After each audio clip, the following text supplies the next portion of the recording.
지금 뭐 티몬, 위메프 사태가 일파만파입니다. 피해 금액이 1조 5천억 원 규모까지도 지금 점치고 있는데 이커머스에 대한 신뢰 자체가 무너졌다. 쿠팡도 못 믿겠다. 이런 의구심이 나오고 있거든요. 쿠팡은 괜찮을지, 그리고 이 틈새를 노리는 C커머스, 특히 알리의 공세는 어떻게 펼쳐질지, 이 부분에 대해서 오늘 한번 집중적으로 알아보도록 하겠습니다. 귀에 빡빡해는 이슈 맛집, 귀에 빡종원입니다. 티몬과 위메프가 이제 역사의 뒤안길로 사라지는 수순을 밟고 있습니다. 2010년에 스마트폰 처음 나오면서 소셜 커머스라 해서 SNS를 이용해서 공동구매를 하고 싼 값에 쿠폰을 뿌리고 이 미국의 그룹품 모델을 한국에 들여왔던 게 티몬이거든요. 티몬이 가장 먼저 2010년 7월에 문을 열었고, 뒤이어서 위메프, 쿠팡이 제일 후발주자로 들어와서 뭐 이 당시 경쟁을 하고 했는데, 쿠팡은 이 도중에 완전히 비즈니스 모델을 바꿨죠. 어떻게 바꿨느냐? 아마존식으로 바꿨습니다. 대부분의 우리나라 이커머스가 중개 역할만 해주고 있죠. 하지만 쿠팡 같은 경우는 70%, 전체 판매되고 있는 물건의 70%는 자기들이 먼저 매입을 해갖고 옵니다. 그래서 자기네 물류창고에 쌓아놓고 자기네가 팔아요.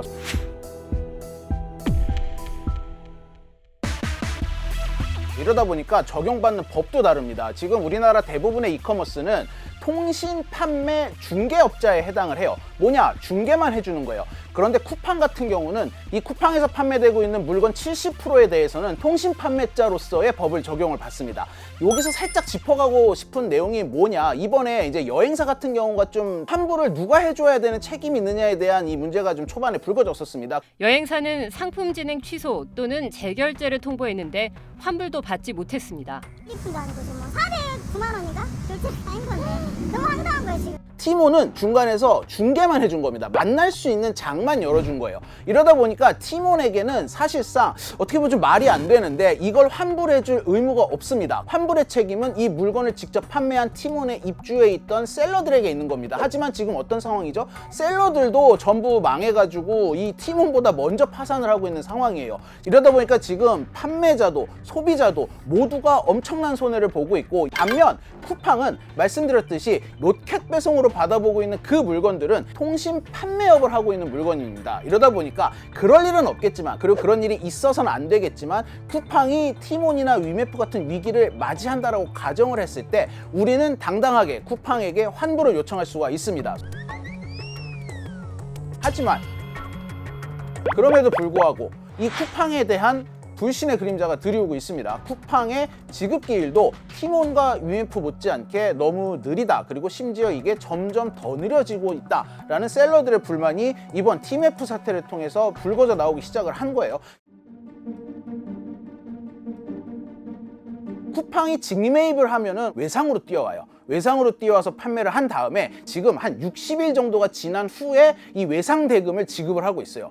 2015년만 해도 37일 후에 지급을 하는 걸로 평균 계산이 됐는데 47일로 열흘이 늘어나 있더라 라는 기사가 이미 2018년에 나왔습니다. 지금 2024년에 봤더니 이게 60일까지로 늘어나 있단 말이죠. 왜 계속해서 이 대금 지급일을 늦추고 있을까요? 실제로 다른 이커머스에 비해서 제조업에까지 어느 정도 좀 발을 걸치고 있는 상황이다 보니까 투자를 해야 될 일이 많고, 이 투자를 할 때 현금이 당연히 필요하겠죠. 유동성이 필요합니다. 자기들이 사들인 물건에 대한 대금 지급일을 조정함으로써 현금의 흐름을 조정을 하고 있다. 이게 이제 전문가들의 분석입니다. 지급기일을 이렇게 기업이 임의로 늘리고 하는 게 가능한 건가요? 법적인 뭐 규제라든가 이런 게 전혀 없나요? 이게 대규모 유통법이라고 그래가지고 대기업 같은 경우는 그 좀 기일이 딱 법으로 정해져 있어서 좀 철저하게 적용을 받는 부분이 있는데, 이 온라인 업체 같은 경우는 이게 좀 자유로워요. 근데 이게 반드시 꼭 기업에다가 이익을 주기 위해서 법을 이렇게 만들었다라고 보기에는 또 애매한 부분이 있는 게, 이커머스는 기존에 내가 직접 물건을 보고 구매를 했던 오프라인 매장과 다르게 물건이 안 올 수도 있고, 왔는데 다른 게 올 수도 있고, 환불을 해줘야 될 수도 있잖아요. 이번에 티메프 같은 극단적인 상황이 아닐 평상시에는 이걸 결국은 플랫폼이 편의상 해줬었거든요. 의무는 아니었음에도 불구하고 구매 확인 버튼을 누르기까지 이 중개 업체들은, 즉 이커머스 플랫폼들은 돈을 쥐고 있을 수밖에 없는 거예요. 그런데 과연 그게 정말 이 법의 취지대로 쿠팡이 소비자 보호를 위해서 계속해서 지급기를 늘렸느냐? 그게 아니라는 거죠. 자기네들의 어떤 재무적인 목표를 위해서 이렇게 했다라는 분석이 나오고 있는 만큼 이게 이번에 좀 정부 당국에서 손을 볼 여지가 충분히 있다. 이런 좀 목소리들이 나오고 있습니다. 지금 팀원이 77이라는데 너무 길죠. 그래서 지금 이 대금유통법에서 한 것보다 훨씬 길고, 그래서 이것도 좀 더 합리적인 그런 기간으로 좀 정할 필요가 있고, 지금도 사실 에스크로 제도가 있는데 법률이 어떻게 표시되어 있냐면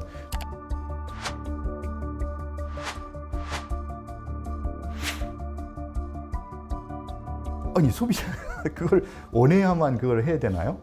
그렇죠. 앞으로도 계속 규모가 커지고 소비자들이 많이 이용하게 될 이 전자상거래라는 이 생태계가 좀 더 안전하고, 그 고객이 이미 그 결제한 그 돈이 그 안전하게 예치가 돼서 판매자에게 정산될 수 있는 이제 그런 구조로 좀 가야 된다는 거죠.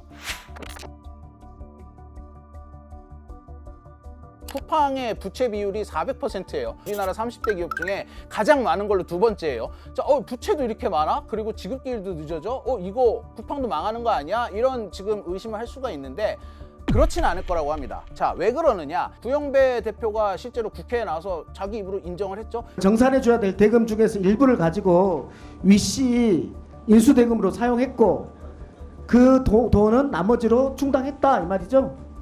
그렇게 해석될 수 있는 여지가 있다고 봅니다. 그런데 적어도 쿠팡은 이렇게는 하지 않고 있습니다. 이 자기네 물류업과 관련된 투자를 하고 있고 부채가 많더라도 돈이 이 안에서 돌고 있어요. 이 돈을 티몬과 위메프가 한 것처럼 갑자기 딴 데다 갖다 쓰는 이런 비상식적인 행동을 하지 않는 한 쿠팡이 갑자기 티몬과 위메프처럼 망해서 없어질 일은 없을 것이다. 만약에 이런 일이 벌어졌을 때, 그래서 막 대금을 빨리 다 돌려줘야 할 때 뭐 부동산만 팔아도 그 돈 마련할 수 있으니까, 가지고 있는 자산이 또 많으니까 쿠팡이 그렇게 망할 일은 없을 것이다 라는 얘기가 나옵니다. 구영배 대표도 티몬도 이 돈을 유용을 해야 했던 이유가 자신들이 확장하는데 돈이 부족해서예요. 그럼 고객 돈을 쓰고 싶은 유혹이 생기는 거죠. 근데 쿠팡은 자신들이 하는 비즈니스에 들어가는 돈을 자신들이 다 갖고 있어요. 물론 사업이 더 확장이 되고 지출이 더 늘어나서 자기네가 감당할 수 없을 정도의 사업을 벌이려면은 그때부터 또 고객의 돈이 눈에 들어오겠죠. 그렇다고 해서 쿠팡의 미래가 밝다는 얘기는 아니에요. 쿠팡의 미래도 지금 솔직히 어떻게 될지 모르는 상황입니다. 근데 쿠팡은 최근에 적자에서 흑자로 돌아섰다고 한 기사를 본 것 같은데, 지난해에 쿠팡이 흑자 전환을 했습니다. 이 창업을 하고 13년 만에 흑자 전환을 한 거거든요. 굉장히 축제 분위기였어요. 이제 이 돈 쓰는 일은 좀 끝났다. 우리가 그동안 투자한 걸 회수를 해야겠다 이렇게 생각을 했는데 올해 1분기 매출이 전년도 반토막으로 뚝 떨어지면서 다시 7분기 만에 적자로 전환을 했습니다. 아무래도 중국의 알리와 테무 공습이 꽤 큰 영향을 미쳤다는 분석이 나오고 있거든요. 이래서 지금 실제로 김범석 대표가 지난달에 중국 업체가 들어오자마자 클릭 한 번에 고객이 떠나는 걸 봤다. 그런데 제가 지난 시간에도 다뤘었죠. 굉장히 많은 분들이 와서 봐주시고 의견을 달아주셨는데 막상 2024년 1분기 실적을 까봤더니 알리와 테무에서 쓴 돈이 그렇게 많지 않았어요. 이러다 보니까 이거 뚜껑 열어봤더니 별거 아니었네 라는 목소리가 또 나왔습니다. 참 웃기죠? 뭐가 진실일까요? 무서워해야 할까요? 별거 아니라고 무시해도 될까요? 지금 이번에 티몬과 위메프 사태를 겪으면서 위협이 커질 수 있다는 얘기가 다시 부각이 되고 있는 상황입니다. 우리가 여기서 알리만 떼어놓고 볼 필요가 있어요. 2024년 1분기 전체 거래액이 알리가 8,000억 정도가 나왔는데, 즉 1년 사이에 무려 3배 가까이 성장을 한 겁니다. 이 성장률만 놓고 보면 쿠팡이나 다른 업체들에 비해서 비교도 안 될 정도로 높은 성장세를 1년 사이에 기록을 한 건데, 그 중심에는 무엇이 있었을 것이냐? 바로 K베뉴가 있었습니다. 올해 초부터 한국 물건들만 입점을 시켜서 파는 K베뉴, 즉 한국관을 운영을 하고 있죠. 그러다가 3월부터는 천억 페스타라고 해서 자기네가 1,000억 원을 쏟아가지고 물건값을 할인해주는 행사를 했어요. 어떻게 보면 티몬하고 비슷합니다. 그런데 티몬과 알리의 다른 점이 뭐냐? 알리의 중국 모기업 알리바바 같은 경우는 매년 막 수십조의 흑자를 내고 있는 정말 말도 안 되는 현금을 보유하고 있는 기업이에요. 이렇게 알리바바가 엄청난 현금을 동원해서 키우고 있는 K베뉴, 이 성장세가 계속된다면 쿠팡이 어떻게 될지 모른다는 얘기가 계속해서 나오고 있는 겁니다. 실제로 쿠팡이 흑자 전환하고 이러는 과정에서도 뭐 무료 배송 배송, 무료 반품, 이 새벽 배송 이런 서비스 쪽으로 혜택을 줬지 물건 가격은 결코 네이버보다 싸지 않았거든요. 그런데 K베뉴가 본격화된 올해 초부터 갑자기 쿠팡이 물건값을 깎아주기 시작을 했어요. 이것만 봐도 쿠팡이 이 알리에 특히 K베뉴를 얼마나 위협적으로 느끼고 있는지를 알 수 있는 부분입니다. 최저가 결제. 아이고, 너 또 눈탱이 맞고 다녀? 쿠팡이요. 우리나라에서 비즈니스를 함에 있어서 정말 신세계를 열어줬다고 저는 생각을 해요. 뭐냐면 손해를 봐도 이익을 낼 수 있다. 이 혁신적인지까지는 모르겠지만 어쨌든 돈만 많으면 누구나 할 수 있다는 걸 보여준 거예요. 돈을 엄청나게 쏟아 부어서 엄청난 혜택을 줘서 상대방을 망가뜨리면 그 다음부터는 내 세상인 거죠. 그게 이제 쿠팡의 전략이었던 거거든요. 문제는 그보다 더 많은 돈이 들어와 버리면 알리 말씀하시죠. 그렇죠. 쫓겨날 수 있다는 거죠. 진짜 빨리 오네? 두 번째는 쿠팡과 같은 업체들이 할인이 이상하지 않은 거라는 걸 우리한테 알려준 거예요. 한 20년 전까지만 해도요. 1,000원에 팔리는 바나나를 갑자기 400원에 팔잖아요. 사람들이 안 샀어요. 근데 지금 1,000원에 팔리는 바나나 400원에 할인하면 사실 거예요, 안 사실 거예요? 당연히 사는 거예요. 할인 경쟁이 붙었을 때 소비자들이 그 물건을 더 이상 꺼려하지 않는 사회적 분위기가 만들어지다 보니 그러면은 제살 깎아먹기를 해서 시장을 확보해서 그리고 나서 구독료를 받아서 이익을 내면 되는 거거든요. 그러면 알리는 국내 시장에서 이익을 볼 수 있느냐? 아마 그렇지 못할 거예요. 알리는 한국 시장이 되게 작은 시장이에요. 사실상 손해를 보겠다는 건데요. 알리 입장에서는 그게 괜찮은 거예요. 왜냐하면 한국 프리미엄이 있거든요. 이거를 이제 사람들이 간과하는 부분인데 이 시장에서 손해를 봐도 중국인들한테 우리 한국 시장 장악했다 라고 얘기하는 프리미엄이 생길 거란 말이죠. 그게 어필이 돼서 자기가 중국 시장을 더 장악할 수 있다면 여기서 손해를 보는 게 문제가 아니라는 거죠.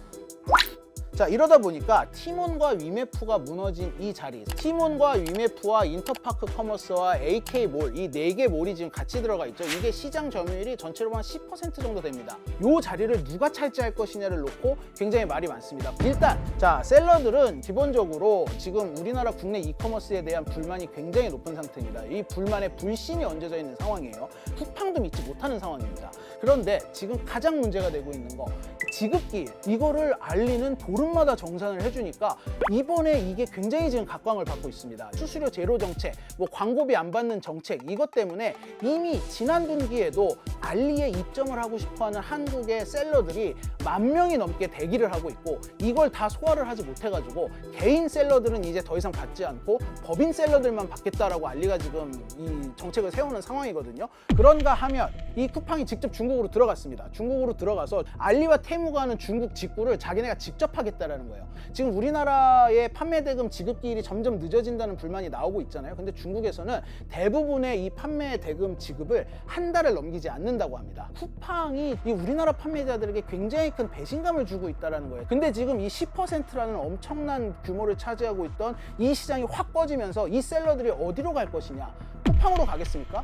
오히려 알리가 엄청난 기회를 얻었다라고 보는 목소리가 많아요. 셀러가 한 플랫폼에서만 팔지 않아요. 특히나 작은 셀러는요, 여러 플랫폼에서 다 파니까 알리에 안 들어가야 할 이유가 없는 거예요, 사실. 또 한 가지가 알리 같은 경우에는 지금은 한국 거를 한국에서 팔거나 중국 거를 한국에서 파는 거지만 중국인들이 한국에서 사고 싶은 것도 중개를 할 거란 말이죠. 그러면 알리에 올라가 있는 이 사람들은 그 시장이 열리면 갑자기 중국인들한테 물건을 팔 수 있는 기회가 생기는 거예요. 이러다 보면 이게 무슨 일이 벌어질 것이냐, 이미 알리는 이 모회사의 자금력으로 우리나라에서 말도 안 되는 가격의 세일을 이미 해주고 있었습니다. 이게 더 싸질 수가 있는 길이 열린 거예요. 셀러가 많아지면 많아질수록, 취급하는 물건이 많아질수록 규모의 경제를 할 수 있기 때문에 더 싸게 팔 수 있는 상황이 생기는 겁니다. 알리 입장에서는. 이 온라인 쇼핑몰이 성공을 하기 위해선 풀어야 할 숙제가 2개입니다. 소비자와 판매자. 판매자라는 숙제가 지금 저절로 해결이 되면서 소비자라는 숙제가 같이 해결이 될 확률이 굉장히 높아졌다. 저는 또 그렇게 생각하지 않는 게, 그러니까 이커머스 자체에 대한 불신도 깊지만 중국 업체에 대한 불신도 클 것 같거든요. 알리가 하기 나름인 것 같아요. 이제부터는 알리의 가장 큰 걸림돌은요, 이미지입니다. 신뢰할 수 있을 만한 판매 플랫폼이라는 것만 생기게 되면 사실 쿠팡의 대체제로 충분한 역량을 가지고는 있거든요. 그럼 쿠팡 입장에서는 자신들의 이 경쟁력을 더 높이는 방향으로 나아가야 될 텐데 저렇게 잠깐 이익을 냈는데 경쟁으로 다시 무너지나? 지속 가능한 모델이 아니었었던가? 라는 생각이 자꾸 들게 되는 이유가 결국에는 자신의 모델에 의해서 자기가 무너지게 될 수도 있다는 겁니다. 쿠팡이 저렇게 물류 산업에 뛰어드는 거를 처음에는 긍정적이라고 본 게 고정 비용은 규모가 늘어날수록 떨어지니까 저게 더 유리할 수 있겠구나라고 했는데요. 한국 시장 이제 3천만 명이 쿠팡을 쓰고 있거든요. 한국 시장이 생각보다 크지 않은 겁니다. 고정 비용이 더 이상 안 떨어지는 단계가 온 거예요. 그러다가 보니까 얼마나 더 쓸 수 있을지에 대한 의문이 생기기 시작을 하는데 경쟁자들이 그 쉐어를 갉아먹기 시작을 하는 거죠. 사람들이 줄면 평균 비용이 올라가는 겁니다. 근데 알리 같은 경우에는 그거를 다 외주를 주고 있어요. 국내 기업한테. 이게 왜 좋냐면요. 다른 업체들이랑 비용을 쉐어링할 수 있는 거예요. 그거를. 그러다가 보니까 쿠팡의 위기설이 나오는 게 아닐까라고 생각을 합니다. 쭉 살펴봤는데 종합을 해보자면 쿠팡이 결코 유리한 판도는 아니라는 것. 왜냐하면 신뢰가 무너졌기 때문에. 이런 측면에서 봤을 때 앞으로 C커머스가 특히 알리가 얼마나 더 우리나라 시장을 공략을 키워갈 수 있을지 이 유통업계에 관심이 쏠리고 있는 상황입니다. 이제 자금이 어려워지니까 상품권을 막 팔았잖아요. 이건 굉장히 고의적인 그런 행동이라고도 보여지죠. 이거를 상품권 테크라고 해서 상테크라고 부르더라고요. 8조 정도 되는 시장이 있었는데 그 시장이 지금 위기에 처했습니다. 작은 이커머스 업체들이 유동성을 공급받을 메커니즘이 위태로워진 거예요.